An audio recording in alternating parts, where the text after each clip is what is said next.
আসসালামু আলাইকুম ভিউয়ার্স। জাতীয় বিশ্ববিদ্যালয় অনার্স ভর্তি পরীক্ষা 2025 কত মার্ক পেলে পাশ হবে? অনার্স ভর্তি পরীক্ষায় কত পেলে পাস এবং চান্স পেতে হলে কত মার্ক লাগবে, এই বিষয়ে আজকের এই ভিডিওটি শুরু করার আগে একটি রিকোয়েস্ট, আপনারা অবশ্যই বাংলা টেক ভার্সন চ্যানেলকে সাবস্ক্রাইব করবেন এবং পাশে থাকা বেল বাটনে প্রেস করবেন।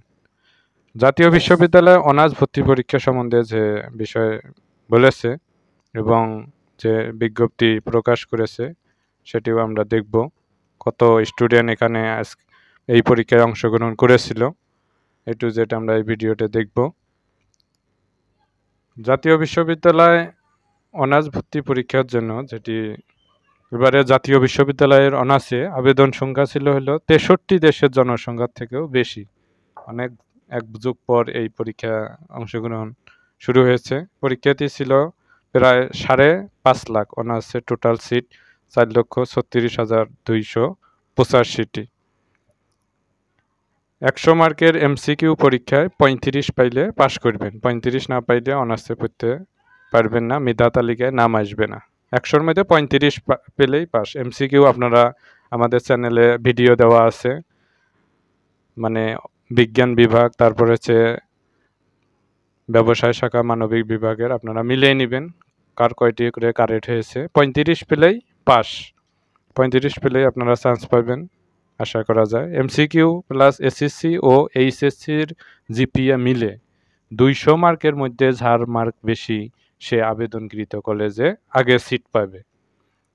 এমসিকিউ তারপর হচ্ছে এসএসসি আর ইন্টারের জিপিএ মিলে অর্থাৎ 200 মার্ক হতে হবে। তারপর সম্ভাব্য ঈদের পর প্রথম মেধা তালিকা প্রকাশ করবে। ঈদুল আজহা 7ই জুন, এরপরেই কলেজ খুলে গেলে তারপরে রেজাল্ট প্রকাশ করা হবে। প্রথম মেধা তালিকায় যাদের চান্স হবে না, যারা চান্স পাবে না, মার্ক কম, তাদের জন্য দ্বিতীয় মেধা তালিকা প্রকাশ করবে এবং সিট ফিল আপ করবে।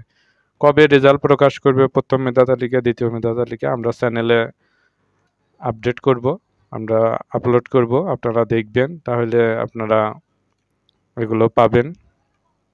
প্রথম ও দ্বিতীয় মেধা তালিকার পর যে কয়টি সিট খালি থাকবে সেগুলোর জন্য প্রথম ও দ্বিতীয় রিলিজ স্লিপে আবেদন করার সুযোগ দেওয়া হবে।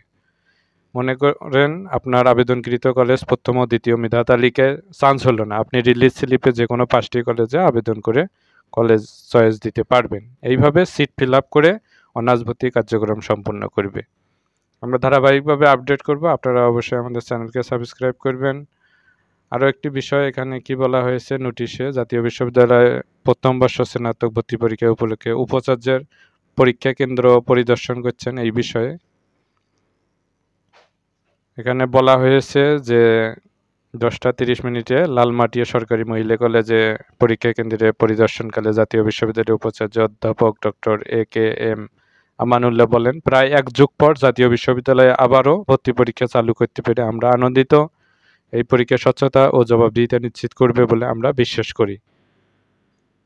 দেশের 5.5 লক্ষাধিক শিক্ষার্থী নির্বিঘ্নে পরীক্ষায় অংশগ্রহণ করতে পারবে। অনার্স প্রথম বর্ষের জন্য খুবই এটি গুরুত্বপূর্ণ ভিডিও। আজ সকাল 11টা থেকে দুপুর 12টা সারা দেশে 137টি কেন্দ্রে এই ভর্তি পরীক্ষা অনুষ্ঠিত হয়েছে।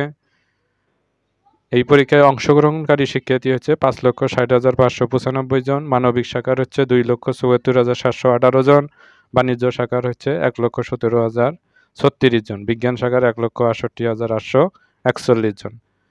জেলা সদরের পরীক্ষা কেন্দ্রগুলোতে এই ভর্তি পরীক্ষা অনুষ্ঠিত হয়েছে। তো ভিউয়ার্স, এই ছিল আজকের আমাদের ভিডিও।